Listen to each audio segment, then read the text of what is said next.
নমস্কার বন্ধুরা, সাবিত্রী রান্নাঘরে স্বাগতম।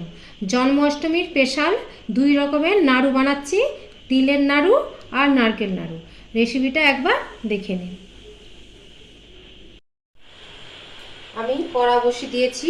আমি এখানে 1.5 বাটির মতন আমি তিল নিলাম। এবার এটা একটু আমি ভাজবো, ততক্ষণ ভাজতে হবে যাতে একটা ভালো গন্ধ আসে।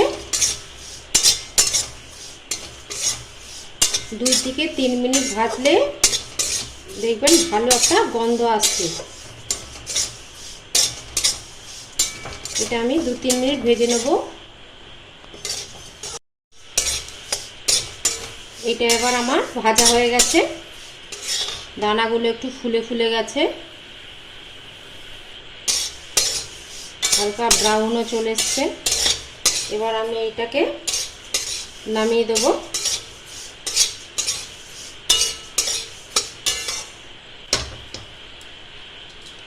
এবার এই কড়াইয়ের মধ্যে আমি যতটা তিল নিয়েছি ততটাই গুড় দেবো।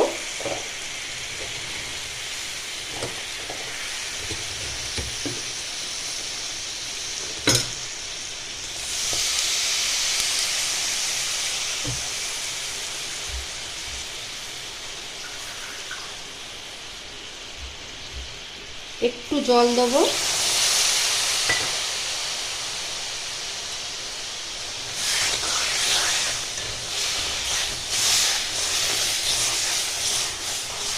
এই গুড়টাকে ভালো করে ফোটাতে হবে।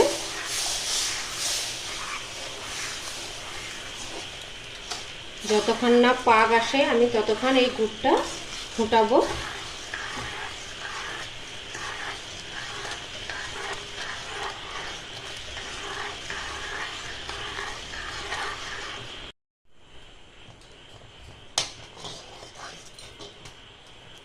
এবার এইটা গেজো গেজো হয়ে গেছে, আর এরকম করে দেখতে হবে যেন এই যে আস্তে আস্তে পড়ছে সুতোর মতন।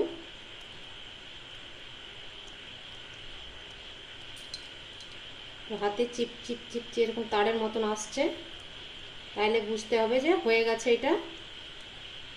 এবার আমি গ্যাসটা বন্ধ করে দিচ্ছি।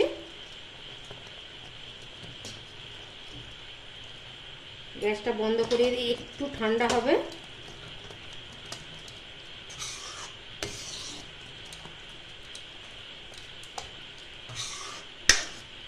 একদম নালে গরম গরম একদম পাকাতে পারবেন না, একটু ঠান্ডা হবে, কিন্তু একদম ঠান্ডা হয়ে গেলে ভালো হবে না।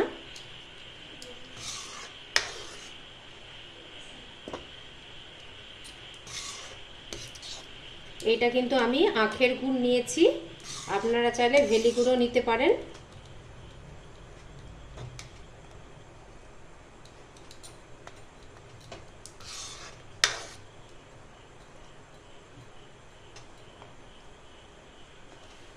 এবার 1 মিনিট আমি একটা ঠান্ডা করতে দেবো। থালাতে আমি অর্ধেকটা নিয়েছি, অর্ধেকটা তিল নিয়েছি। আমি অল্প অল্প করে গুড় দেবো।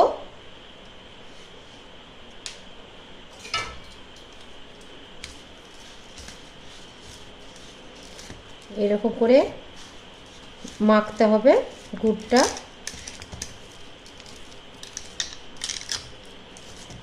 গরম আছে, হাতে লেগে যাবে।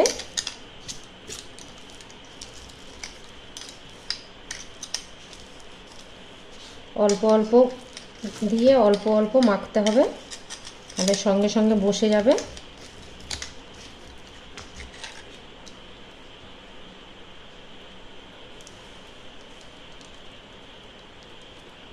এই যে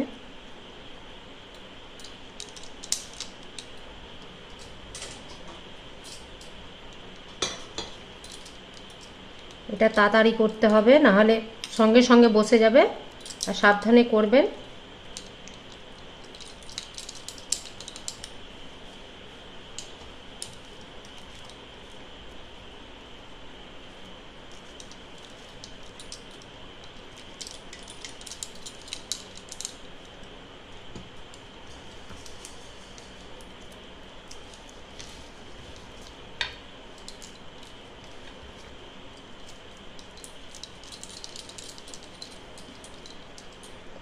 আপনারা যেমন সাইজ দেবেন তেমন করবে।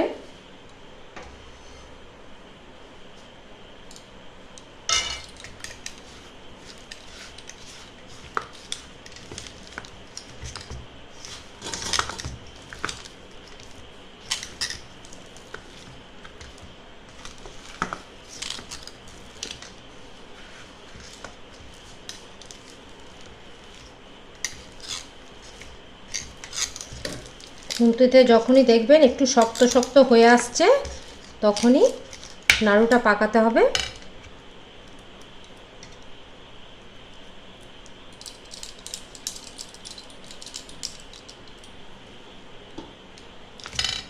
এভাবে আমি সবগুলোই পাকিয়ে নেব। সব আবার নাড়ুগুলো পাকানো হয়ে গেছে, কত সুন্দর হয়েছে দেখুন। এবার আমি করে নেব নারকেলের নাড়ু। আমি এই কড়ার মধ্যেই একটা নারকেল কুড়ে নিয়েছি, একটা বড় সাইজের নারকেল, এটা দিয়ে দেবো।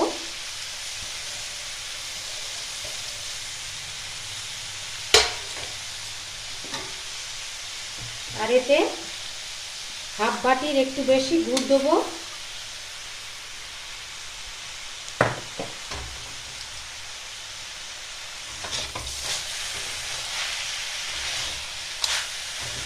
যে যেমন মিষ্টি খায় সেরকম দেবেন।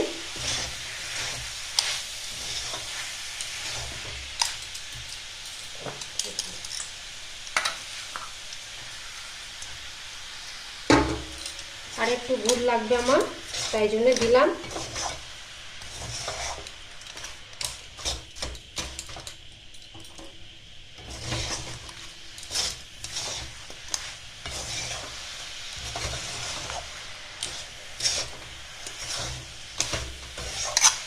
এইভাবে আমি 5 থেকে 10 মিনিট ভালো করে নাড়বো, আর মিডিয়াম টু লো ফ্লেমে দেবো, নিচে যেন না লেগে যায়।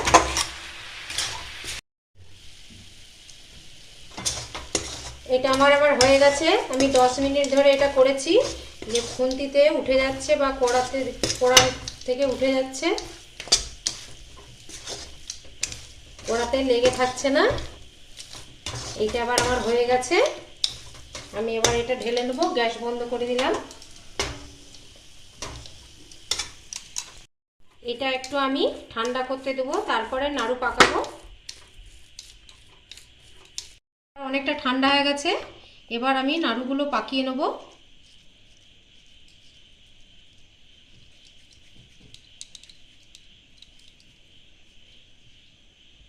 এরকম সাইজে একটু গরম থাকতে থাকতেই করতে হবে,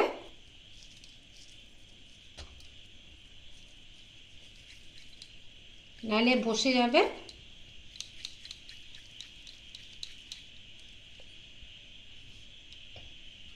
এইভাবে আমি সবগুলোই পাকিয়ে নেব।